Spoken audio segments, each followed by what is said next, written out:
I spoke on this for the first time on, I think, Monday. I spoke on it on WFM, on the Shake-Up program. And after I spoke on it,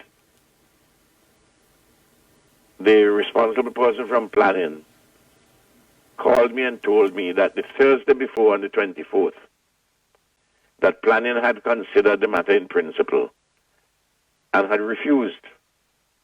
They would have to done things like have an environmental social assessment study done. Yes. The impact assessment, no, the ESIA. No, there's nothing like that. There was no plan submitted of the design for the jetty. If you're building a jetty, you have to come to the government.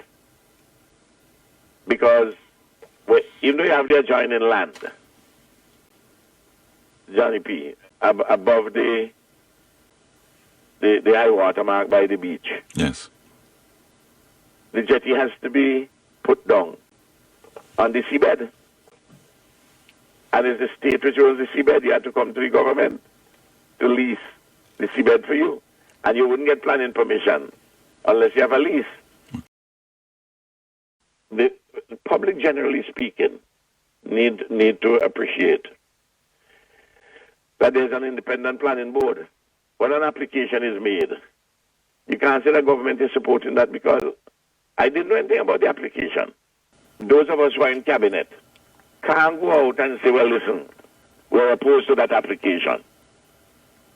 Because to do that, it means that politicians will be cutting across the planning board. Right.